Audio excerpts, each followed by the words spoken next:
So, kamusta po mga ka-Streetwise? Ako po si Takeru Miyamoto at welcome po sa aking munting channel. So, mga kababayan, no?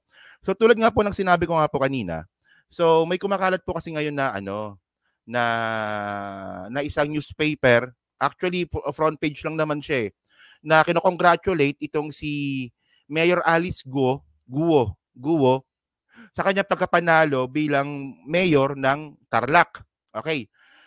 So ngayon ito pag-usapan muna natin to no. So ang sabi dito no, ito kababalita lang to kanina galing politiko ito no. So ang sabi dito, first Chinese mayor Bamban pala no. Mayor Alice Guo's 2022 win celebrated in Chinese language paper. Okay.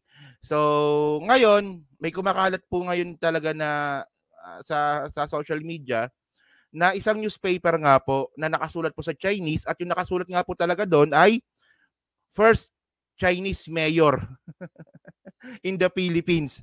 Okay, so basahin muna natin to. Sabi dito, no? Sabi dito, a Chinese language newspaper in the Philippines celebrated Bamban Tarlac Mayor Alice Guo's Chinese roots after she won in the 2022 election. Okay, as Guo's nationality comes under scrutiny, online sleuths have found image of full page ads congratulating her on World News May 12, 2022 issue. So nahalungkat po 'tong newspaper po na to no, na nakasulat po sa Chinese. And then sabi pa dito no, World News in a Chinese language paper with an office in Binondo, Manila. So ibig sabihin lang mga kababayan no, kung sa Binondo pala ito na ilathala or yung naglathala po ng newspaper na to, posibleng kilala ito ng mga taga Binondo. 'Di ba? So mga kababayan, kasi ang pinaka-question kasi dito, kailan ba siya naging visible sa mga tao, especially po sa Tarlac? So lumalabas po dito mga kababayan nung panahon din po ni Digong. 'Di ba? So ayan kasi nung inahalungkat nga po yung nakaraan niya, wala siyang ibang mapakita. So ang lumalabas dito, especially nabili niya yung lupa noong 2000 naibenta niya yung lupa niya noong 2020. So malaki po yung chance na nung panahon pala ni Digong ito lumabas sa Tarlac. 'Di ba? So ano ba si Digong naman malapit na nga kunin ni Santa Claus, 'di ba? Nag-iiwan pa ng kabulukan sa Pilipinas Oh. Actually mga kababayan, 'di ba? Yung isa kasi sa mga ito naalala ko lang no. Yung isa po kasi sa depensa nga ni Alice Guo kung bakit daw totoo siyang isang Pilipino is magaling daw po siya magtagalog. Mga ka-Streetwise, sa China po, sa Beijing, meron pong isang university doon na ang isa po sa mga ang isa po sa mga tinuturo or major ay Filipino language, Tagalog language. So hindi po talaga matinding depensa 'yon na porket magaling ka magtagalog is Pilipino ka na. Sa Beijing nga po meron po mga eskwelahan doon na nagtuturo po ng Tagalog. 'Di ba?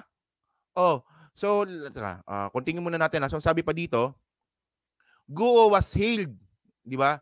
As the first Chinese, base ito sa newspaper, no? Chinese mayor in the Philippines is one of the ads a Google translation. So kumbaga translate sa Google nga po yung ibig sabihin nga po nung nakalagay sa newspaper, ito po yung nakalagay, di ba? First Chinese mayor in the Philippines. However, labeled her as Chinese American. Yon. So Chinese American daw pala siya. Base po sa newspaper. Oh. Kaya pala mga kababayan no, hindi niya alam kung saan siya pinanganak, kasi sabi hilot daw sa hilot daw siya pinanganak, hilot. So sa bahay lang. Tapos nag-aral daw po siya doon sa may farm kasi nga po sa farm nga daw po home study. So wala siyang ibang pwedeng sabihin kung sino nagturo sa kanya kundi yung teacher Robilin. 'Di ba teacher Robilin daw ang tanong kasi dito mga kababayan, kahit po na meron kang teacher na sinasabi at posibleng humarap yan sa Senado, kung wala pa rin po itong learning provider, kumbaga eskwelahan. 'Di ba? Kung wala po itong eskwelahan, so magpapalusot lang talaga ito. 'Di ba? So ngayon, ang sabi dito, Chinese American. So ibig sabihin, posibleng taga Binondo lang pala siguro to, no? Itong si si Mayor, no? Congratulations, no? Congratulations to Guo Jian, a Jingyan of Chao Dai for becoming the first female mayor in the Philippines and the first Chinese mayor. The texting of the ad read according to Google Translate. So ito pala ibig sabihin ng newspaper po na nakalagay, no? Okay. Guo was described in the ad as businesswoman and the novice politician who was elected the town's first female mayor and the first Chinese American mayor in the town history with malit lang pala yung niya, no, yung tawag nito, yung lamang niya. So mga 500 volts lang, no. So ito nga mga kababayan, no. So ito lakihan nga natin para mas maganda. So ito nga po yung kumakalat. So Kong Hei Fa Choi. So ito, no, Alice Lial Guo Bamban. So ang nakalagay dito, Fong Choi La, Ugiri Kong Koy La, Butchik. Hindi ko alam kung ano. Pero na-Google Translate naman daw ito mga kababayan. So ang nakalagay pala dito is, tawag nito? First Chinese American na naging mayor po ng Pilipinas. Ayan, di ba? 400 something, no? So, kay tayo dyan. Di ba? So, pero bakit ang payat niya dito, no? Dun sa hearing, ang taba niya na, no? So, sabi dito, no? So, continue pa natin yung pagbabasa, no? Go early life and educational background are in mystery. Accounts suggest she received homeschooling. A fact disclosed during a joint Philippine Senate Committee investigation. However, her birth ito pa yung malupit eh.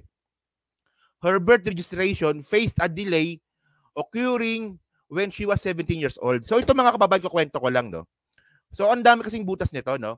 Kasi unang-una kasi kapag ikaw po ay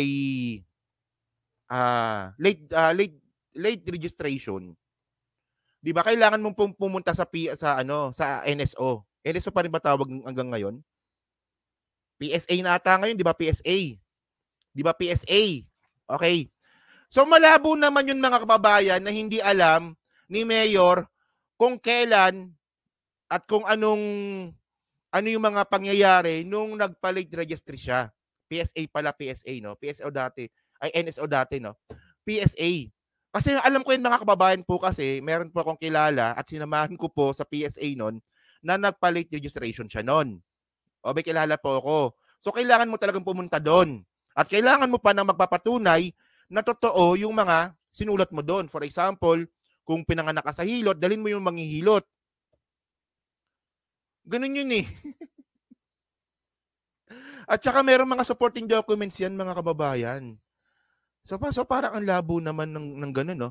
So mga ka-streetwise, no, alam naman po natin kung saan po kasi nasangkot itong si Mayor Alice sa Pogo.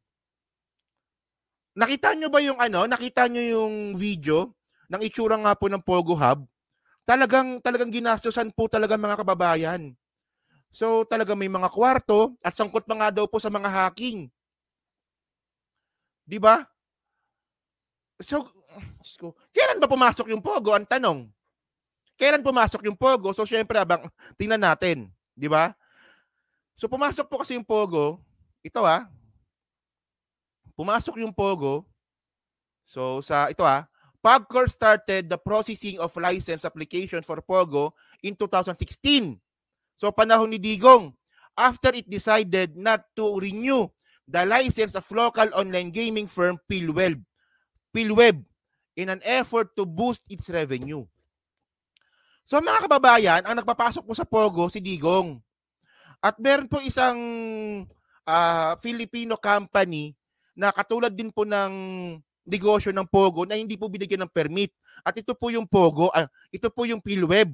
Pogo tuloy. Ito po yung PhilWeb. So, imbis po na palakasin sana ni Digong yung PhilWeb, ang ginawa ni Digong, nagpapasok po ng Pogo sa Pilipinas. At alam naman po natin, nakatakot-takot po na kawalang-iyaan yung nangyari po dyan sa Pogo na yan. Di ba? At alam niyo ba kung anong pinaka-BS dito? Teka lang, no? Teka lang. Teka. Okay. May pinapasa si ma'am. And then mga kababayan kasi, ang sabi kasi ni Digong, mga streetwise, no? Sabi ni Digong, kailangan daw ng Pogo sa Pilipinas kasi wala daw pera yung bansa natin. Actually, na-content ko na ito eh. Mga ilang beses ko nang na-content ito eh. Ang sabi ni Digong, wala tayong pira. Walang pira ang Pilipinas. So, kailangan natin ng Pogo para magkaroon tayo ng revenue. Oh. Sabi ni Digong 'yon. Oh. So, mga kababayan, ang problema kasi dito, tandaan nyo, 2016 pinapasok yung Pogo no panahon ni Digong.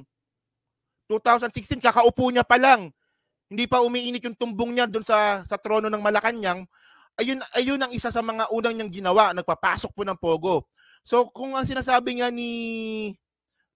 Kung ang sinasabi nga po ni Digong na kailangan ang Pogo sa Pilipinas dahil daw po sa revenue, ang tanong dito, hindi pa ako ang tanong dito, hindi ko tuloy na isama.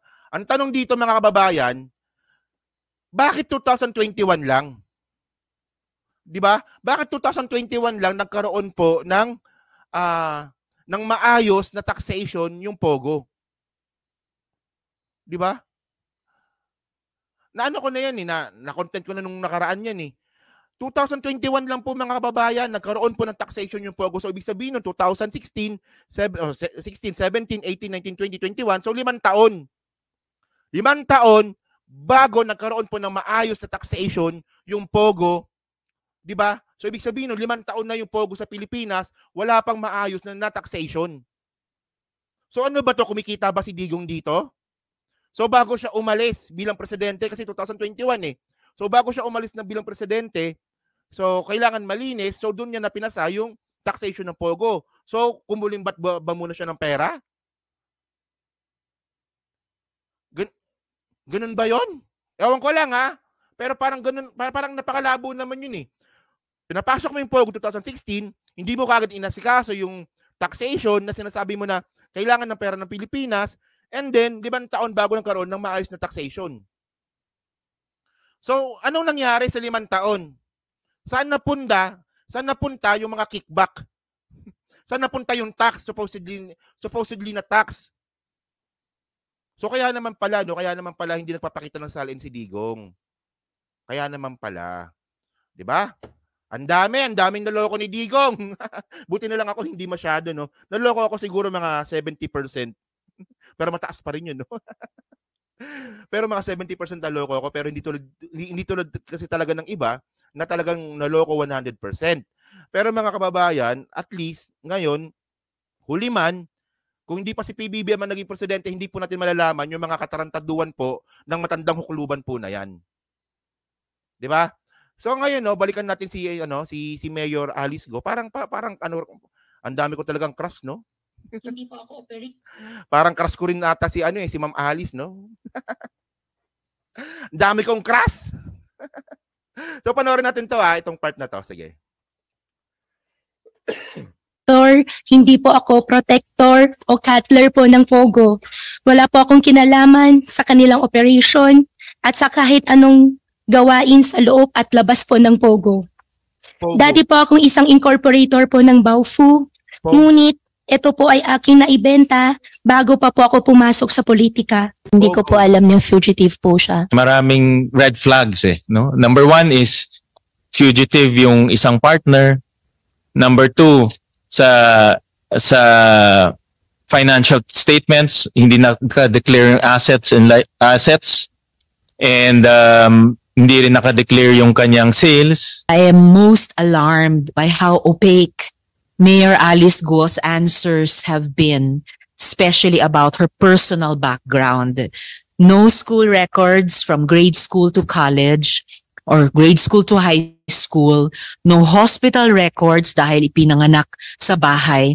Di masagot kung ang mga kapareho nilang address ay kamag-anak nila or hindi. O, di ba? Sabi, si Chris Ulo, crush niya din daw si Alice. Daming may crush. Diyos ko. So, ang nakakalungkot lang kasi dito mga kababayan, no? So, pati kasi, ito kasi yung pangit sa Pogo mga kababayan, eh.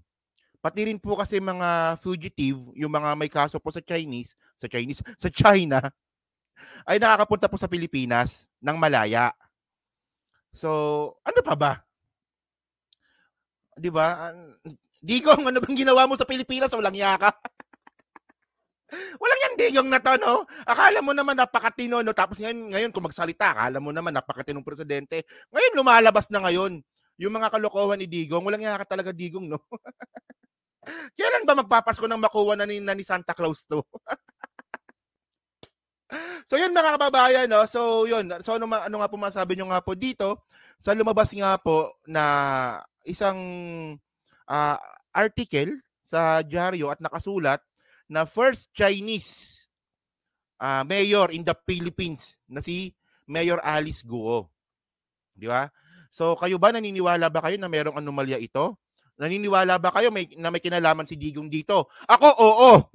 Sasabihin ko na, may kinalaman si Digong dito kasi nagpapasok si Digong ng Pogo. So, ang pinakamalaki lang naman na contribution kung bakit nga po nagkanda-hetot-hetot itong si Bebe ayan pala si Bebe Alice Guo ay dahil din po sa Pogo.